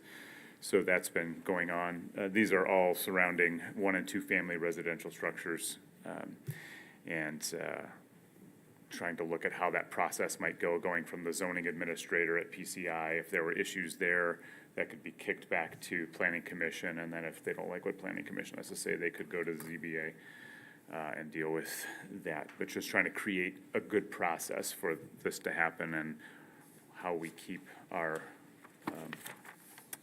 neighborhoods consistent. We also heard from Joel. He is having more discussions with residential developers, specifically about the Girl Scout property, but also we're trying to look at some other properties too, just for creating more housing in Allegan. And one of the last things was Jason Watts pointed out that Joel and I believe Matt Adams went out on their own time. There was a tree that fell across the sidewalk going up Water Tower Hill, and Matt and Joel went out with their own stuff and cut it up and got it off the sidewalk so that it wasn't blocking anybody, so appreciate that, Joel. And that's it for that. Roger, can I just ask a quick question about, like, I know we were gonna send out that RFP for Girl Scout property? Is that, Yes. it went out? Yeah. Has there been any response? Yeah, Yeah. we've had, Yeah, so we are currently in the middle of the RFP stage right now. Bids are due March 4th. I've gotten good response from the second person we toured there, JTB Homes out of Wyoming, Byron Center, Granville area. The first person that came to see city council, they haven't responded to any of my emails or inquiries. So James, I don't remember James's last name, but he's the man who came in and spoke to us, the first developer, and when I was at Tilt last week, he stopped me, he stopped me and said that they're interested, and I said, well, we've got the RFP out, we'd like to hear from you, and so theoretically, we're gonna get a second bid, but and apparently, we haven't heard from him yet. Just hasn't responded, Okay. So the way the RFP is set up was, they had up to, I believe, like March 17th to submit, not March 17th, February 17th, to submit questions. JTB Ohms, submitted a series of questions to us. Those answers, those questions were then posted on the website under the bid document. We posted those answers, and I emailed those answers directly to JTB and, James at Customs, Yeah, his firm as well. okay. One Thanks. other question. The parking lot design, I haven't seen that, and I don't see it in our packet or the DDA's packet, and just wondering, when's the design coming to council? The DDA's seen it at their last meeting, I haven't seen it. We apologize for that, but that's something we can bring up for you. So where we are right now is in concept design on what we're looking to do there. Nothing's been finalized. If council approves the PO, and we're still talking about the discussion that happened at the DDA, and then we didn't discuss it at the planning commission, I don't think. I think just at the DDA. That's something, we can share with you. We're still going back and forth on the concept design between city staff and Abonmarche on how we wanted to work out, how we wanted to flush out. There were some liberties taken at the staff level, trying to, as you guys might recall, this year we're going to be upgrading the HVAC system at the Regent, and there were two options for that process. So I'm asking you to go back about 6 months in your brain here. One was to put the HVAC stuff on the west side of the building, or tuck it in on the east side, up against that alley, that walkway, and that would have saved us some significant money, like $12,000 doing it that way. However, when we had that discussion at the DDA level, they said, oh, no, don't put it near there because there's a loading zone. I mean, the phrase used by no one around this table, there's an appliance store that needs that loading zone. My response wasn't so joyful back at them, but we understood we have to go and put it on this side. And so we're dealing with also with our trash receptacles, the downtown dumpster receptacles. So there's still some ongoing back and forth between staff and Abonmarche on what's best there. But we can easily, Parker, I think, has the latest design that he sketched out. He can send it to the council just for your review right now via email, because he has his computer up, and that's like a direction. Thanks, buddy. Thanks, Peter. Yeah. All right, 11B, Finance Department, 11B1, request to approve accounts payable and payroll. Peter? Get that back up.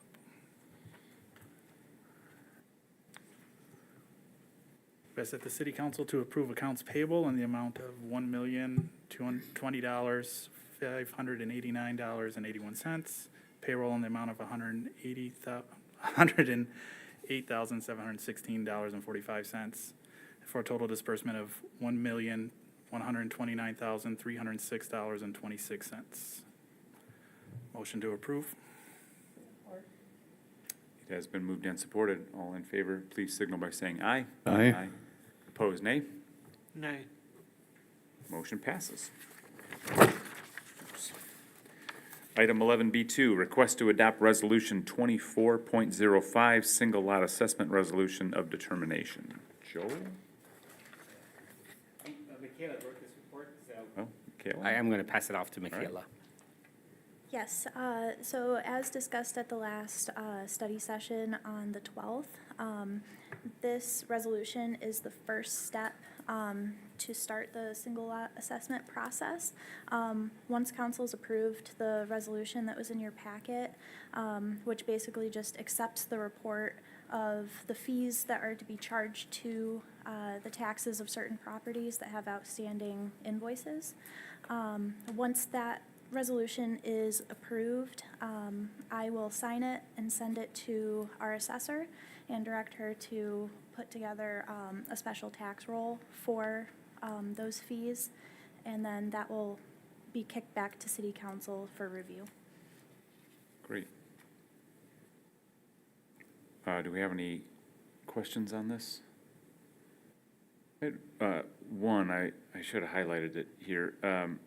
There was something in your report here that it said that those assessments that were eligible to be, so can you just give me an instance of like what's not eligible? So that's the phrase that I decided to use simply because there are invoices that exist in our system that might be for light cleanup or something like that, that occurred after the cutoff of December 31st. Okay. So that was just kind of my phrasing on that. All right, that's helpful, thanks. All right. If there are no other questions, can we get a motion to adopt this resolution? Make a motion, we adopt the resolution? I'll support. It has been moved and supported. All in favor, please signal by saying aye. Aye. Opposed, nay.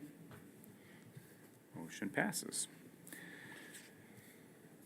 Item 11E, Public Works. 11E1, acceptance of a report on an emergency purchase for W.W. Williams Company LLC for repairs to salt truck number 310 in the amount of $5,903.30. Doug? Yes, we noticed that they were having transmission issues. The tranny was sticking at first or reverse. Our mechanic did make some adjustments that he was capable of making. So then we decided to send it out after that. And in order to pay the bill, we need to have a budget adjustment as well as a PO approved by the council. We got it back and it's working great. Nice. So It's good news. So we got snow on Wednesday apparently, after our 70-degree Tuesday. Any questions on that? Any questions for Doug? Can I get a motion? I'll make the motion to accept the report. Second? A second. It has been moved and seconded. All in favor, please signal by saying aye. Aye. Opposed, nay. I did, yeah, Motion passes. I did notice one thing on there, they still have our old address on there, though. pardon me? They still have our old address on the invoice, they still have Locust Street. There's a few companies that do, and Yeah. we're working to get those. We just haven't done business with this company, no, yet, so we're getting them straightened out. Thank you, Doug.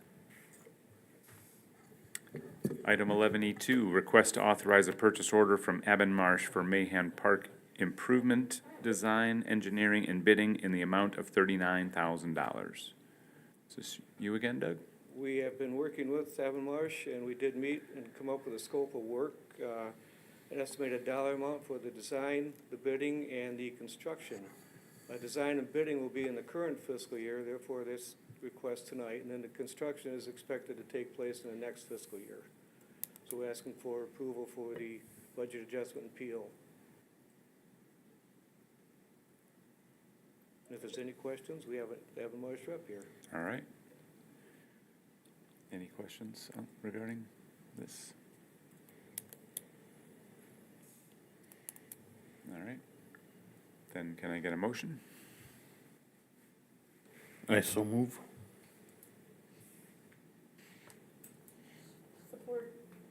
It has been moved and supported. All in favor, please signal by saying aye. Aye. Opposed, nay. Aye. Motion passes. Item 11E3, request to adopt a resolution 24.06, authorizing RDBG application through the USDA for Hubbard Street parking lot improvement project. Michaela? I can handle this one. This grant application came to our attention about a month ago from Abonmarche as they're looking for ways to help us save our costs on our projects. The USDA has a program through the Rural Business Development Grant arm of their agency where you can apply up to $99,000 for assistance on a public space improvement. This is a grant that we received for design services for the Cutler Street parking lot across Trowbridge here. So when this was open, I went ahead and asked them to start putting the paperwork together. And it's very, very paperwork heavy, and I'm very thankful that, the team at Abonmarche is doing all the legwork, putting that together with the help of Parker Johnson, securing letters of support from local businesses. In a short turnaround, we've gotten, I believe, 10 letters of support from local businesses. I wanted to see this project move forward. So we're looking forward to applying for this grant. Hopefully successfully, we will be awarded this funding, and it will further reduce the city's cost to improve the Hubbard Street parking lot behind us.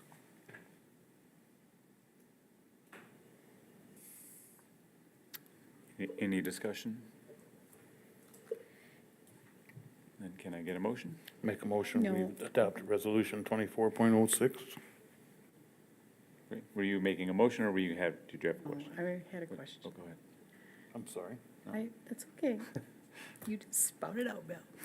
They, I know this is just for the grant, and I know we need help with this, but I have such a hard time putting this parking lot ahead of all the stuff we need to spend money on. And I know this is just to approve the grant, but I'm just selling my feelings out there that we have a lot of stuff, let alone redo a parking lot that is functioning. Even though it doesn't look the greatest, it serves its purpose. So I'm just putting it out there.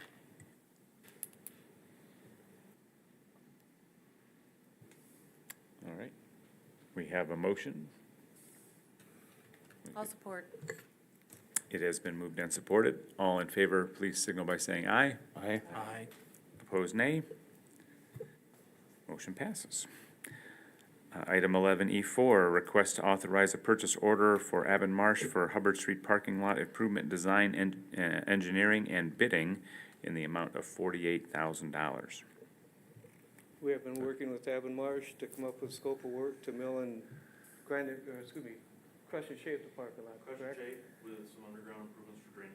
Right, and then replace the concrete sidewalk and some curbing in the area. There again, it's on the same schedule as the last one. Electrical design and bidding phase would be in the current fiscal year, and the construction in the upcoming fiscal year. And this would require a budget adjustment as well. Thanks, Doug.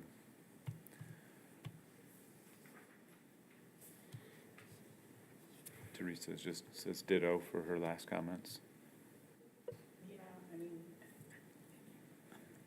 We have to spend the design money, I get that, but we haven't even said that this is one of our things that we want to go ahead and improve, so it's, to me, I don't know, do you come up with the design work and then say, yeah, we're gonna do it, or do you say we really have the money to do that project? We haven't even agreed to that yet, so. I have a similar, when I look at the total cost of that parking lot at over $1 million, and I go and look at the cost of paving anywhere from $2.50 to $7 plus installation up to $10, the numbers aren't lining up for me when we're at $1 million plus and I'm coming to 300, 400K. That's why I want to see the design that we have in mind is, are we asking for the world here and we're asking for all these other improvements? I know the undergrounding of the electric's gonna be a big problem. It was a problem the last time. They did a lot, so much that they took it out of the plan.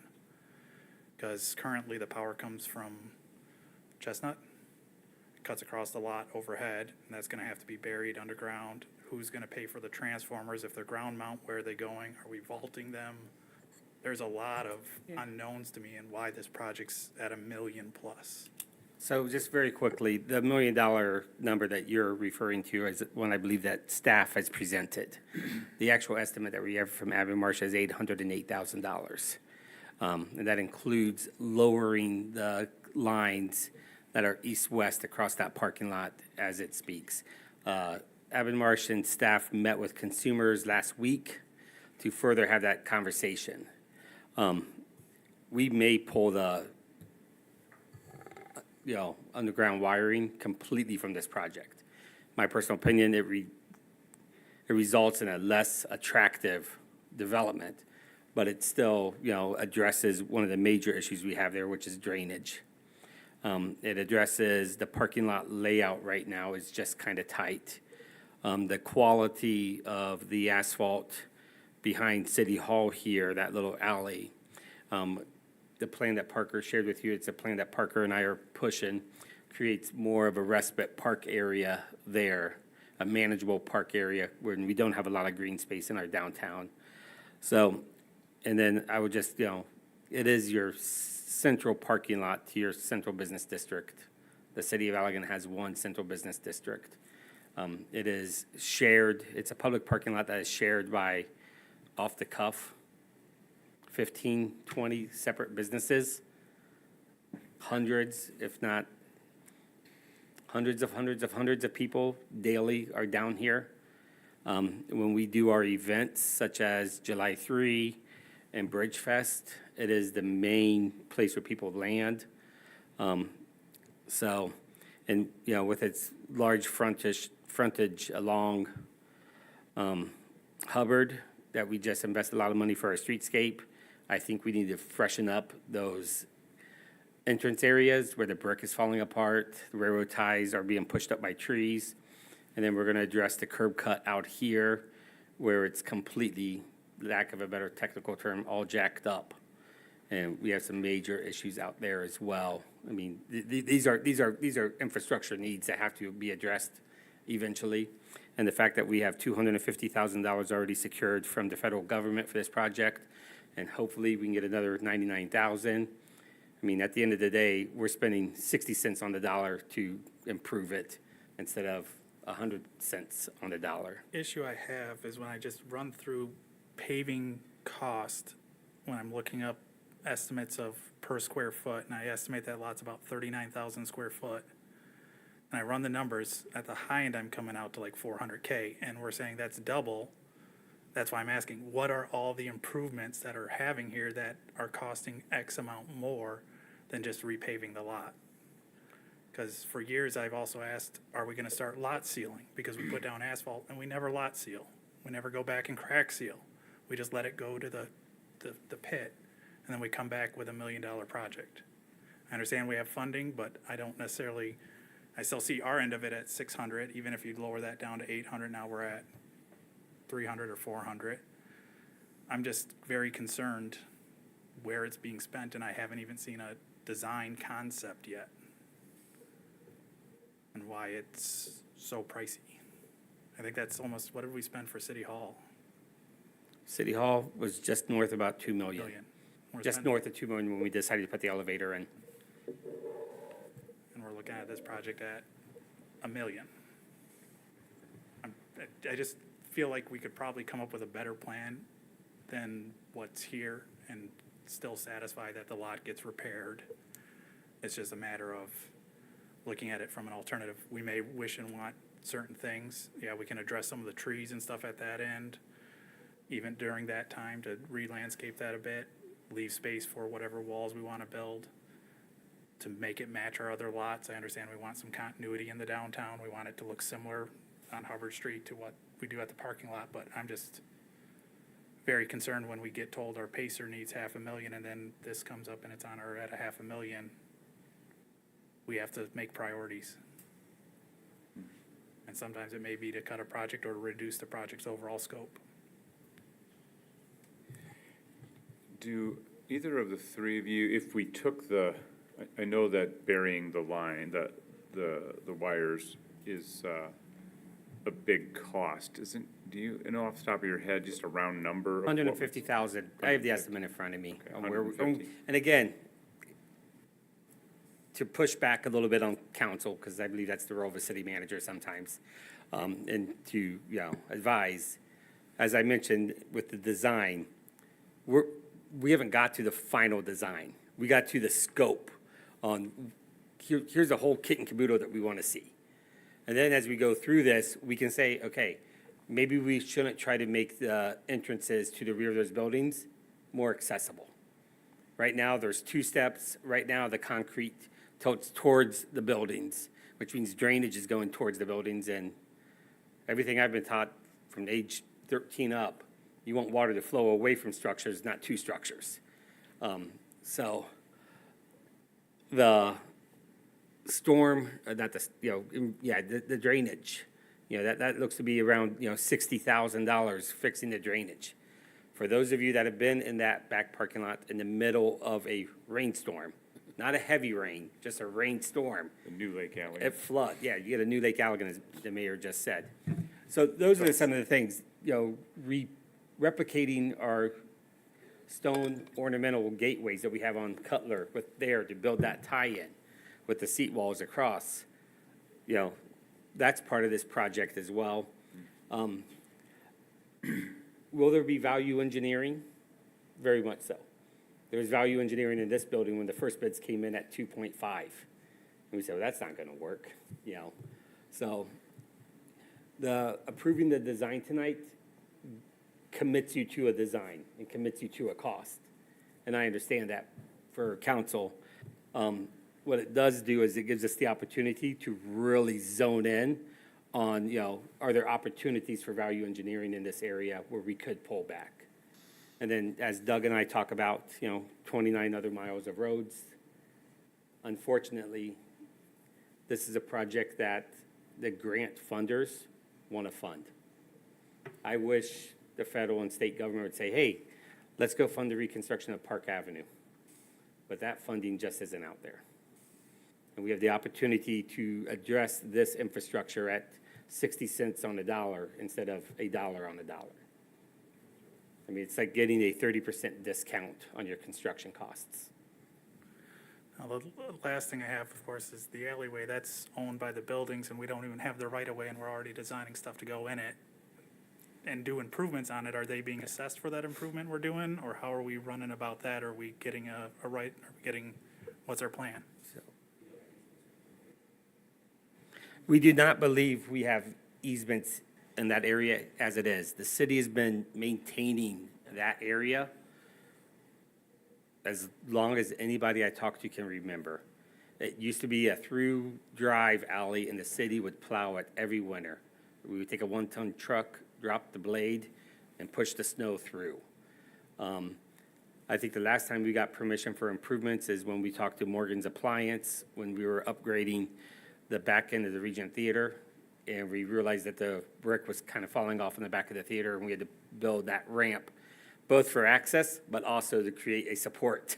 I'm just saying, are we gonna Yeah. do easements? Are we, what's? So we will move forward with easements. We did a similar thing on the Cutler Street parking lot when we wanted to improve the parking lot area on private property, because it was a parking lot area before. So we worked with Country House Furniture, Tom Hunter, when he owned Hunters.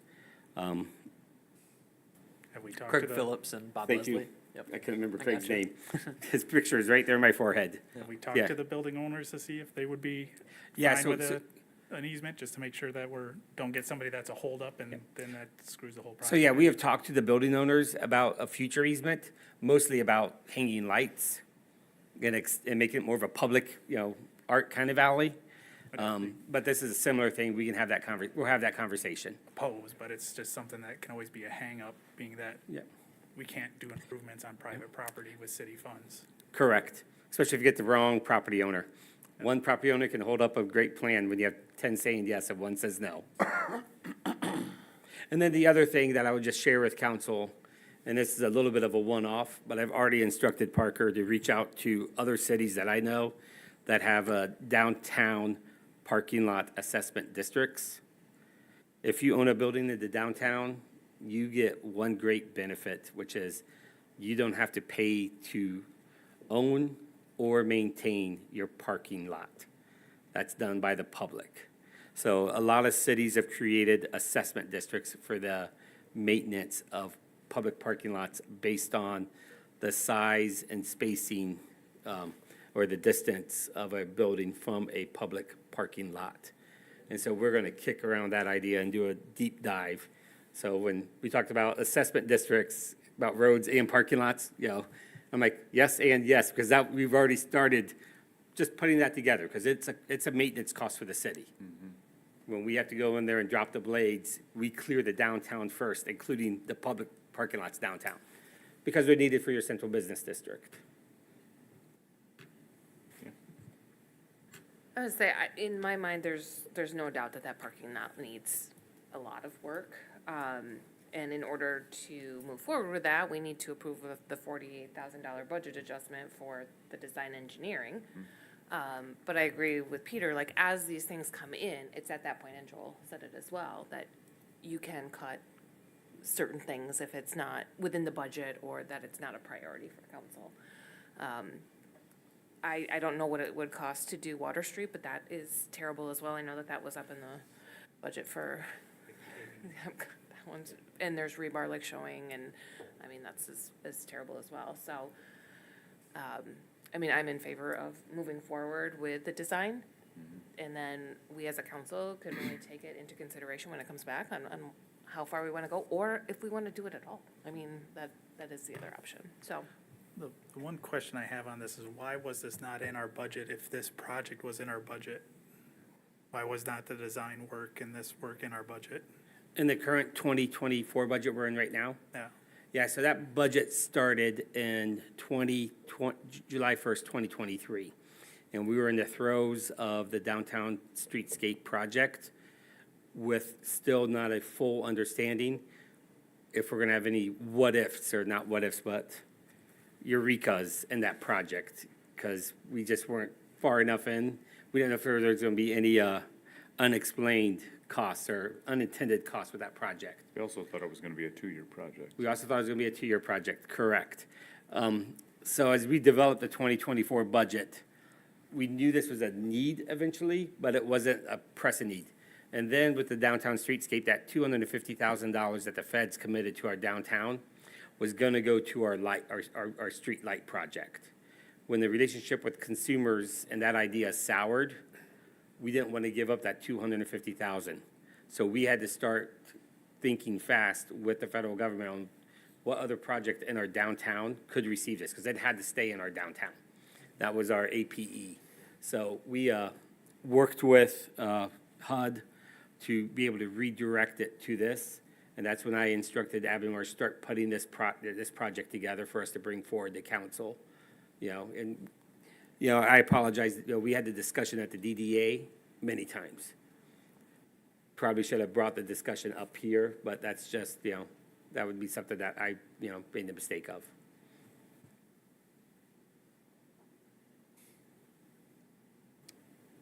All right, if there's no more discussion, can I get a motion? I'll move to authorize the purchase order for Abonmarche, for the design, engineering, and bidding in the amount of $48,000. I'll support. It's been moved and supported. All in favor, please signal by saying aye. Aye. Opposed, nay. Hey, Motion passes. Thank you. Thanks, Doug.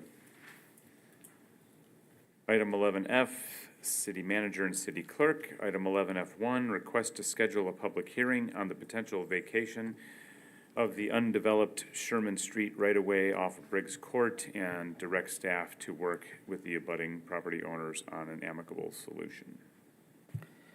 Thank you, Mayor. So before you tonight is more or less a discussion amongst council. And if council is willing to move forward this way, we would be scheduling a public hearing at an upcoming city council meeting to vacate Sherman Street.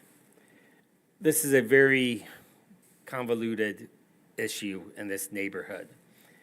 The yellow square area, am I gonna get a thing over here? No. Yeah. So the Sherman Street right-of-way, and this is off Briggs Court, so don't think Sherman Street over by Oakwood Cemetery. This is the Sherman Street right-of-way. This image below shows a rough sketch of how it was platted when this area was platted. Since then, this property has developed. You can see here in the zoomed-in imagery right here.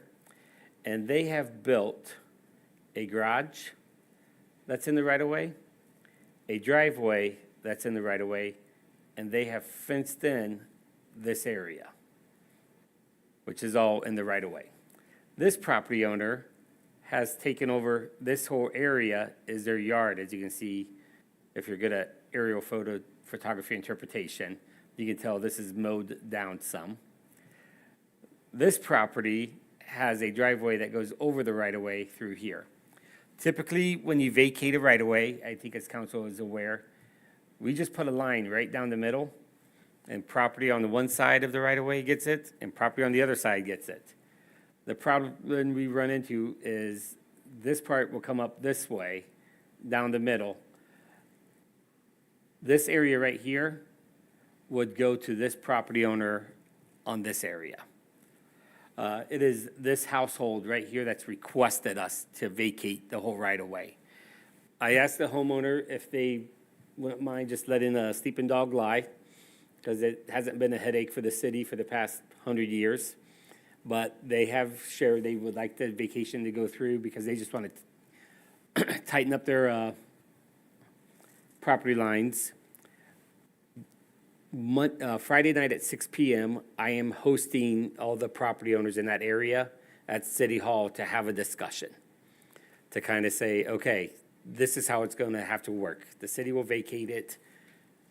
Each of you are going to be quit claiming portions of your newly vacated area to your neighbors, so you all have the same kind of, the property that you've been maintaining. Or you can just go to small claims court and work your way through adverse possession after we vacate it. I'm hoping they go with a quick claim idea that I've come up with. We have a handful of these undeveloped right-of-ways, and they come up in situations like this. But this is one where you have a property owner, constituent, that really wants us to kind of help them figure it out. And I'm willing, through our resources, to help them to a degree. Is council okay if we move forward in that process, which will result in us vacating a lot of this? I've already talked to our DPW and water utilities. We do not need that right away for any public purposes. There's not a water main beneath the ground or a sewer main, so we're good there. Does this cost the city any money to vacate it? It costs us, it's just staff time, Time? just Okay. city manager staff time. I will not engage the city attorney on this at all. I will not engage a surveyor on helping come up with legal descriptions. I'll just show them what a quick claim looks like. I'll explain that aspect because we do operate with quick claims here at City Hall. We understand that. And council, a couple of you, if you want to come Friday night at 6 p.m. and shake some hands of some residents, feel free. But I will be here at 6 p.m. One property will be a tough one just because it's a well-known landlord who we've had issues with, but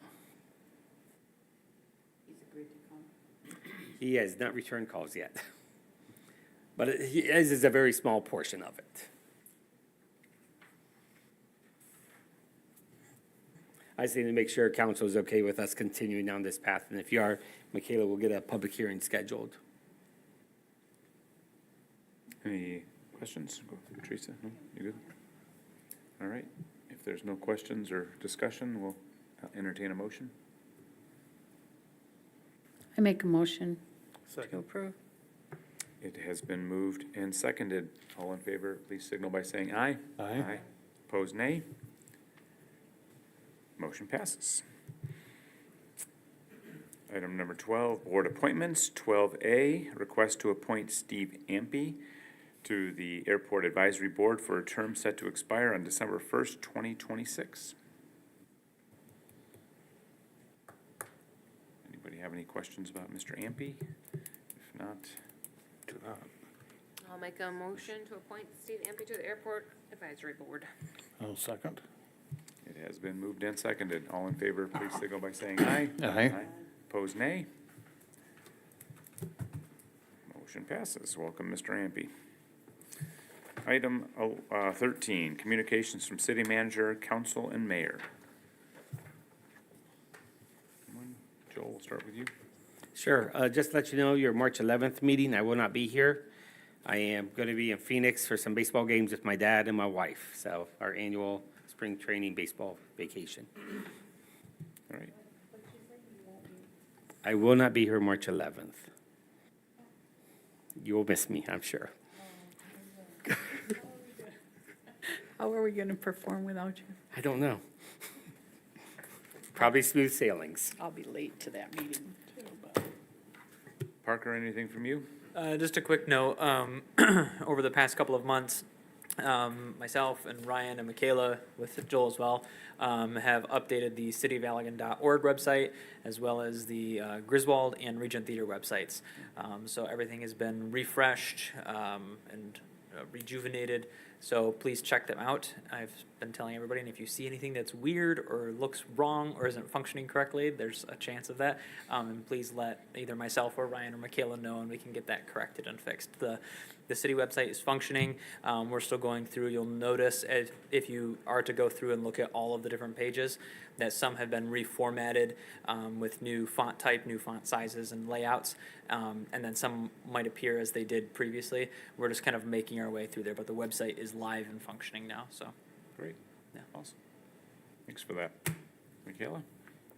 Yes, we hosted 9 days of early voting starting on the 17th and wrapping up yesterday, 5th. And then the presidential primary election is tomorrow. Polls will be open from 7 a.m. to 8 p.m. So if you would like to come down and vote, please do. Awesome. Thanks for your hard work and long days. Tracy, anything? I would just like to thank you guys for considering the 410s. If you guys have more questions about that, like just particulars and nuances that I've got going on in the city hall, I can explain just my side of that. But thank you for considering that. And then I also just want you guys to know, being under budget time and all the things that I'm going through, Teresa, I appreciate you emailing and asking questions. So it's so much easier for me to get that information out to you guys, you know, like that. And I love to go over it. If you guys want to go over CIP or the fees that we have set so far, just email me and we can go over them or meet. So thank you guys. Great. Thanks, Tracy. Doug, anything from you? There was a pre-construction meeting last week for the M89 roundabout project. And a tentative schedule is the week of March 11th. MDOT would like to hold another public meeting like we had in the past. We're hoping to hold it here again at City Hall. We're just working out dates and everything with MDOT. Great. The following Monday, the week of the 18th, is when the contractor's gonna start mobilizing. So you'll be seeing some trees coming down, the detours going up, and some other work happening. And then the following week, on the 25th of March, is the week that they want to start demoing. So the detours will be in place. The first stage is from the roundabout. There'll be some cedar down to 29th Street. And the completion date on that is late August. Then they're going to hold off till after the fair to do that stretch from M222 up to Cedar. Oh, Okay, so it's a two-stage project. August 24th to 25th is the first completion date, and then November is the second. gotcha. So, and then when they do that second phase, they're not anticipating a detour. It's gonna be just lane closures Okay. and, That was gonna be my question. yeah, one lane either direction, so looking forward to it. Yeah, wow. Another big project. Yep. Thanks, Doug. All right, Teresa? I don't think so. I just would like to say to Tracy as well, I emailed her twice today, and she was Johnny on the spot replying to me, and it just, and I know I've emailed Joel in the past too, and you always get a reply from him, and that's why I've said when you have questions, it's so much easier before the meeting to ask ahead of time and let them dig out and reply. So I just want to thank you guys. I know you're all hardworking and trying to get other things done, so I do appreciate that as well. Thanks, Teresa. Delora? Bill? Nothing for me? Mike? Peter? Not a lot, other than I guess without Joel and you here next. I think it'll be an interesting meeting. I'll be out by 7:30. No, nothing much. So, yes, as Peter just mentioned, I will also not be here on March 11th, so you will be in the capable hands of Mayor Pro Tem hands. I'm sure it'll go swimmingly, especially with Joel out of the way. Parker can run the meeting, get things done. I will be We late won't be coming on gumming up March the works. 11th too, by the way. What's that? I will be late coming here Oh. on March 11th as well, but I should be here for the regular meeting. All right. Well, if there's nothing else, I will adjourn the meeting at 7:50.